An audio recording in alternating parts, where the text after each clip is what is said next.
day everyone, my name is Karryll Ayson and I will be your training officer for today's session. As you all know, winter season is coming up, and as part of the government initiative, we are set to have the flu vaccine campaign in the coming weeks. So today we are going to discuss about flu, the flu vaccine, as well as the significance of our role as primary health nurses in the campaign rollout. First, let's take a look at the learning objectives for today's discussion. So at the end of today's discussion, the participants should be able to recognize the signs and symptoms, mode of transmission, and the severity of influenza. Next is to effectively communicate key facts, benefits, and side effects of the flu vaccine. And identify the flu vaccines available at the facility, and understand the importance of maintaining the cold chain, proper storage and handling of the vaccines.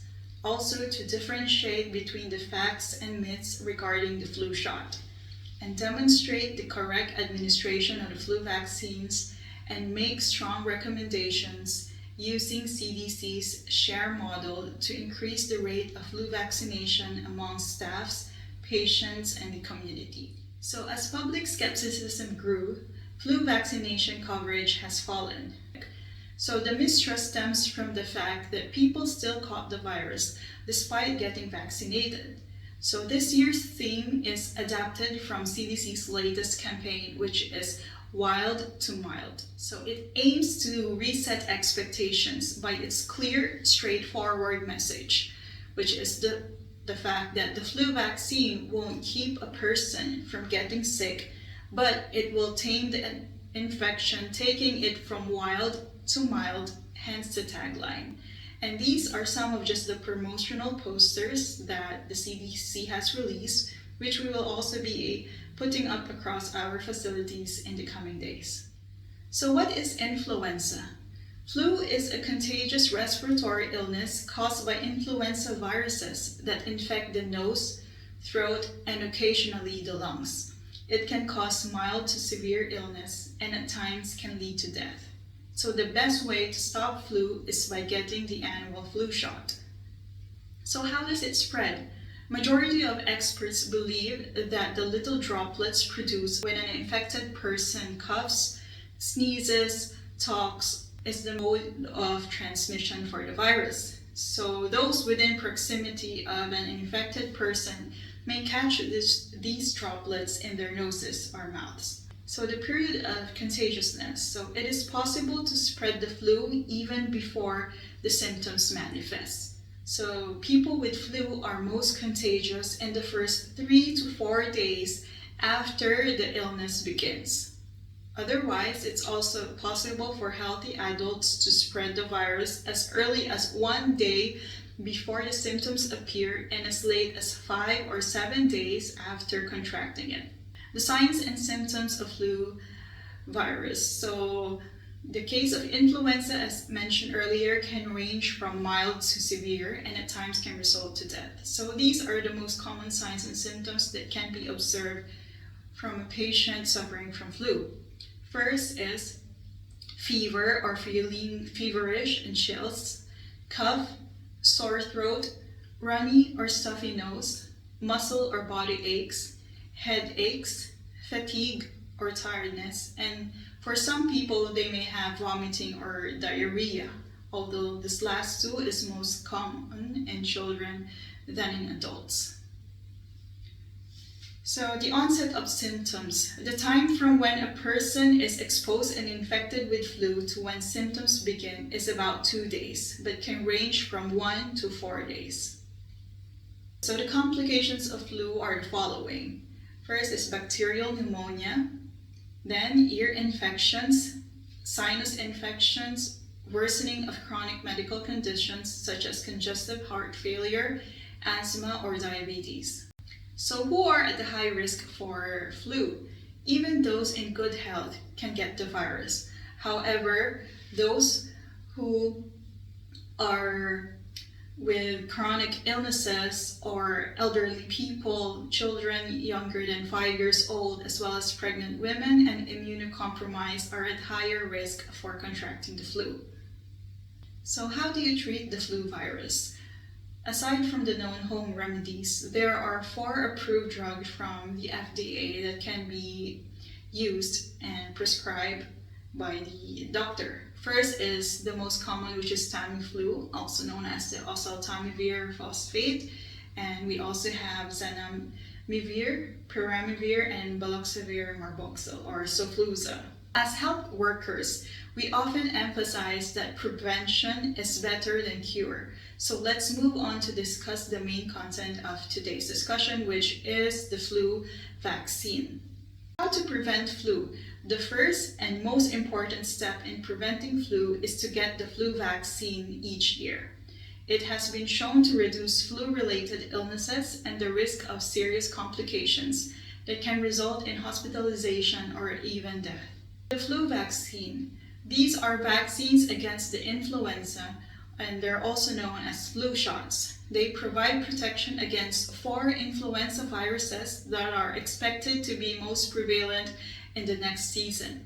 And majority of the flu vaccines are administered by the intramuscular route, although there are also other forms which are available at other parts of the world, such as the nasal type of flu vaccine.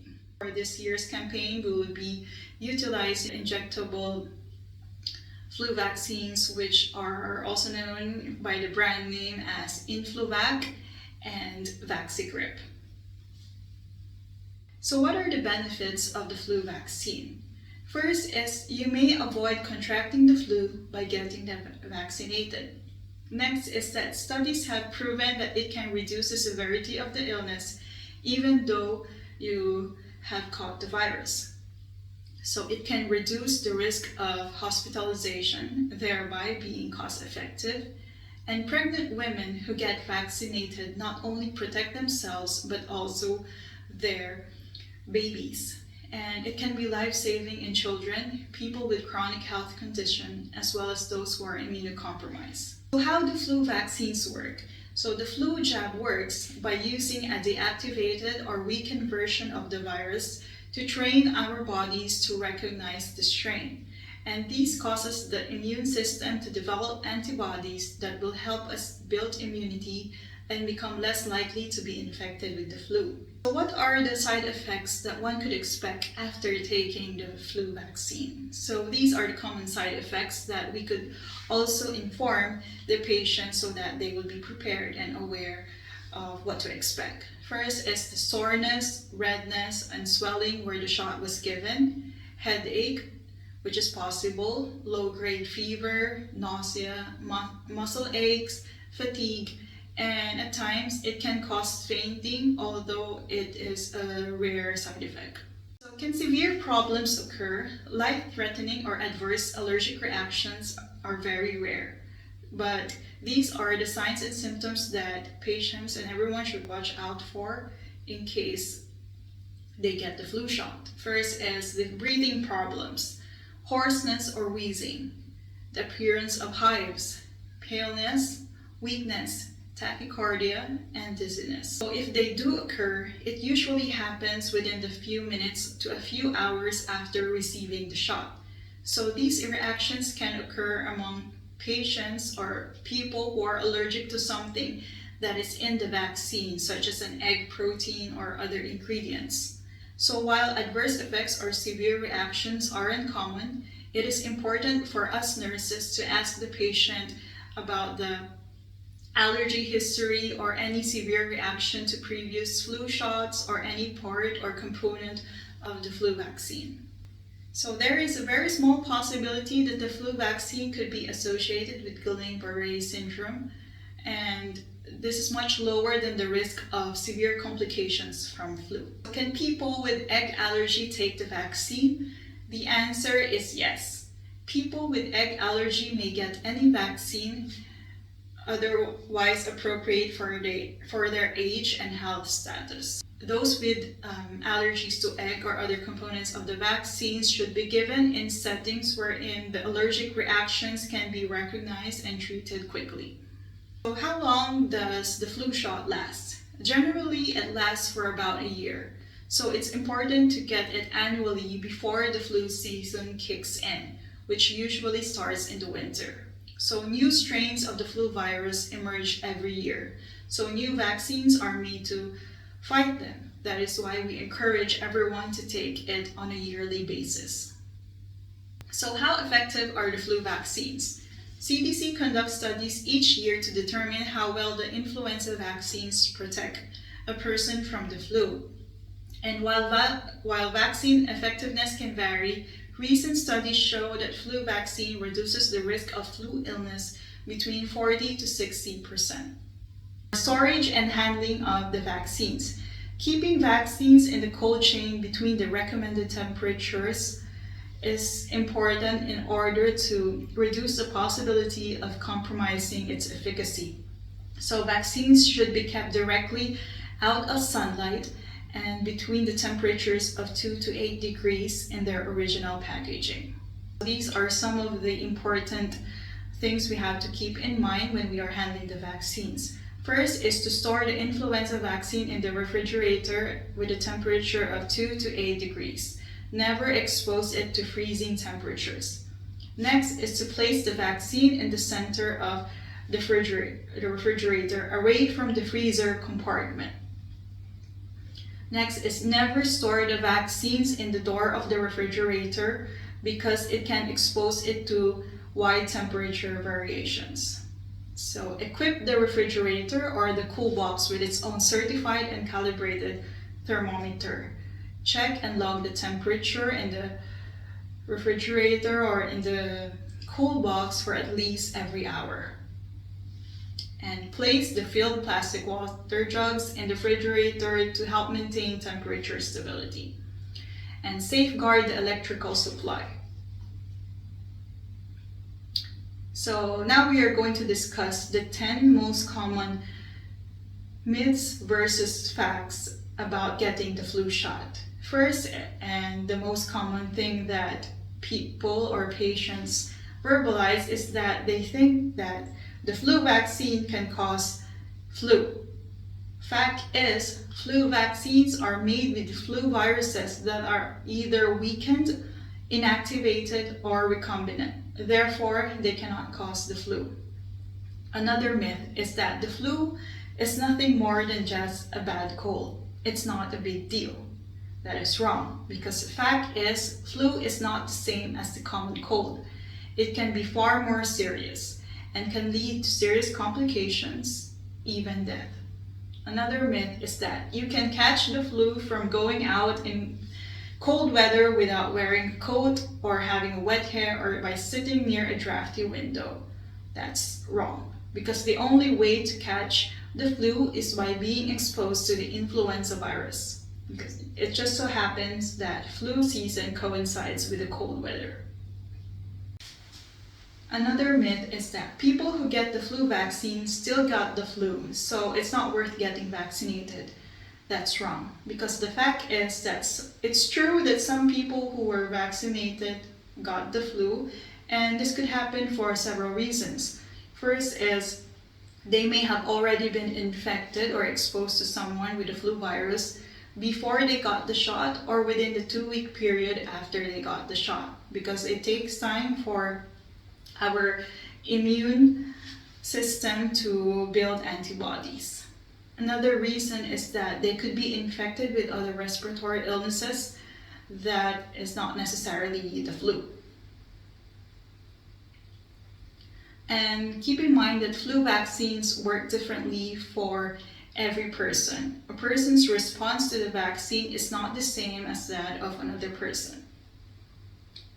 So another myth is that patients say that they already had the flu, so they're protected for the rest of the year. Fact is, while you may develop or the patient may develop an immunity for that specific strain, there's no guarantee that you will have an immunity against the other flu strains that are circulating. And most of the time, there are at least 3 strains that are prevalent in a year. Next is you can't spread the flu if you're feeling well. Wrong. The fact is 20 to 30% of people carrying the influenza virus have no symptoms. Next is healthy people don't need flu vaccine. Again, the fact is that everyone can get flu, and even young, healthy people. So getting vaccinated yearly is still something that we encourage. Next is there are patients who refuse to get the shot because they are pregnant. However, the fact is that the CDC recommends that all pregnant women get vaccinated against the flu. In fact, expecting moms have a higher risk for serious complications from influenza than other women of reproductive age. While flu vaccine comes in two forms, pregnant women should only receive it via a shot and not the nasal spray. Next is patients worry that the flu vaccines make them sick and are seen as dangerous. Again, the fact is that most people do not experience serious side effects. There are some who experience most common a fever or a sore arm, and it could last for 1 to 2 days, but they are less severe than the actual flu itself. And another myth is that people think that flu vaccination is not necessary every year. That is wrong, because immunity from the flu vaccine declines over time, so annual vaccination is critical. Again, each year there could be new strains that are developed. That is why there is a flu vaccine shot that we try to encourage patients to get annually. So how is flu vaccine administered? Since we will use the Influvac and Vaxigrip for this campaign, both injections are given in the intramuscular route. So the flu shot is usually given in the deltoid muscle for adults, and the preferred site for infants and young children is the front outer area of the thigh, or the vastus lateral. For the recommendations or how to increase, and we're going to utilize CDC's SHARE model. S stands for share. So this is the part wherein we give the tailored reasons why the recommended vaccine is right for the patient, given his age, health status, lifestyle, occupation, or other risk factors. Letter H, it means highlight. This section is about the positive experiences with vaccines. Much better if you use your personal experience or in our practice as appropriate to reinforce the benefits and strengthen the confidence in vaccination. A is address. So this is the part wherein we handle the patient's questions and any concerns about the vaccine, including the side effects, safety, and effectiveness. And remember to use plain, understandable, simple language. R stands for remind. Remind patients that vaccines protect not only themselves but also their loved ones from any common and serious diseases. Last is E, which means explain. And in here we explain the potential costs of getting the disease, including serious health effects, time loss, and financial costs. So that's all for today. I hope I was able to equip you with the knowledge needed as soon as we start the preparation for our upcoming vaccination campaign. So once more, if you have any questions, clarifications, doubts, don't hesitate to reach out to me. And once again, thank you very much for your time, and make sure to get your flu shots for this year. Have a great day. Thank you.